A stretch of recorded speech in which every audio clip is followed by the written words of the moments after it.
안녕하십니까, 더 리더입니다. 오늘은 리디거 달캐님이 쓰시고 하늘 아래에서 펴낸 돈의 심리학에 대해 소개하겠습니다. 이 책은 돈에 대해 말하기 꺼려하는 문화 속에서 우리가 어떻게 돈을 바라봐야 하는지 설명해 줍니다. 돈뿐만 아니라 어떻게 인생을 살아가야 할지 삶의 방향성을 제시해 줍니다. 돈과 인생의 건강한 가치관을 수립하고 싶은 분들께 이 책을 추천드립니다. 돈의 심리학 리디거 달캐 하늘 아래 부동산과 증권 게임. 독일에서 수없이 발생하고 있는 한 가지 드라마가 있다. 이것은 자기 집 마련하기 증후군이라는 이름으로 의학적으로도 알려진 것이다. 한 부부가 은행의 도움을 받아 구입할 능력이 되지 않는 집을 구입한다. 은행은 돈을 빌려주고 참을성 있게 기다린다. 하지만 전혀 사심이 없는 것은 아니다.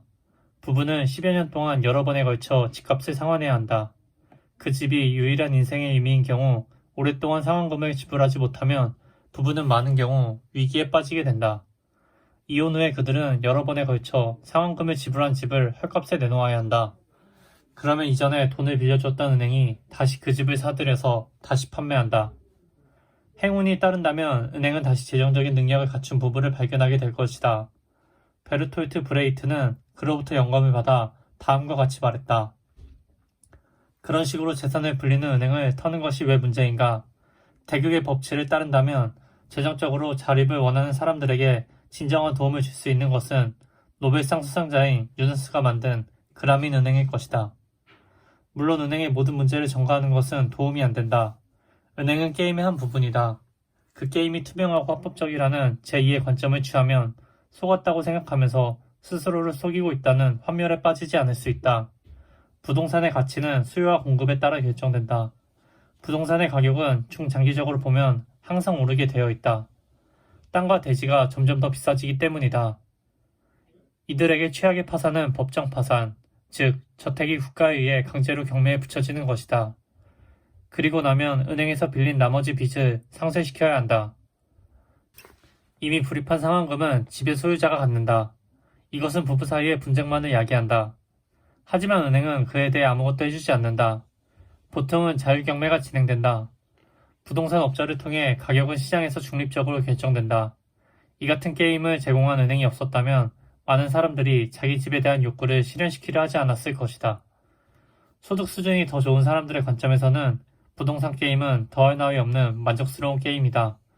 부동산에 투자하거나 부동산에 대출해주는 사람은 인플레이션 게임에 참여하고 있는 것으로 거의 대부분이 승승장구하고 있다.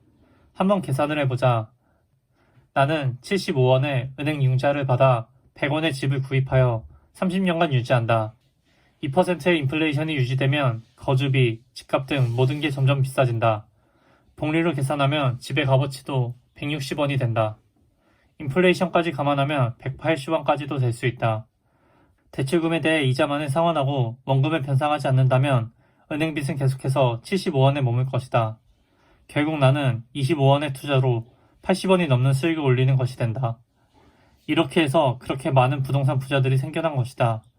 위치가 좋은 땅을 구입하면 부자가 될 수 있다. 기회를 기다려라. 자산가들의 관점에서 부동산 투기는 더욱 다르게 나타난다. 독일의 백만장자 중 70%는 부동산을 통해 부자가 되었다. 즉, 그들은 값이 오르는 부동산을 소유하고 있다가 나중에 큰 돈을 받고 판 것이다. 대부분의 경우 그들은 다시 그 돈을 부동산에 투자한다. 도시에 위치한 다가구 주택의 수는 100만 채를 쉽게 넘어선다. 직접 거주하지 않는 부동산을 소유하는 것은 합법적인 투기다. 월세는 건축에 투자된 자본에 대한 이자의 다름 아니다. 그래서 임대이자라고도 부르는 것이다. 당연히 특정한 가격에 집을 세놓는 것은 지저분한 짓이 아니다. 세입자들은 어떤 집에 세를 들 것인지를 자유롭게 결정할 수 있기 때문이다.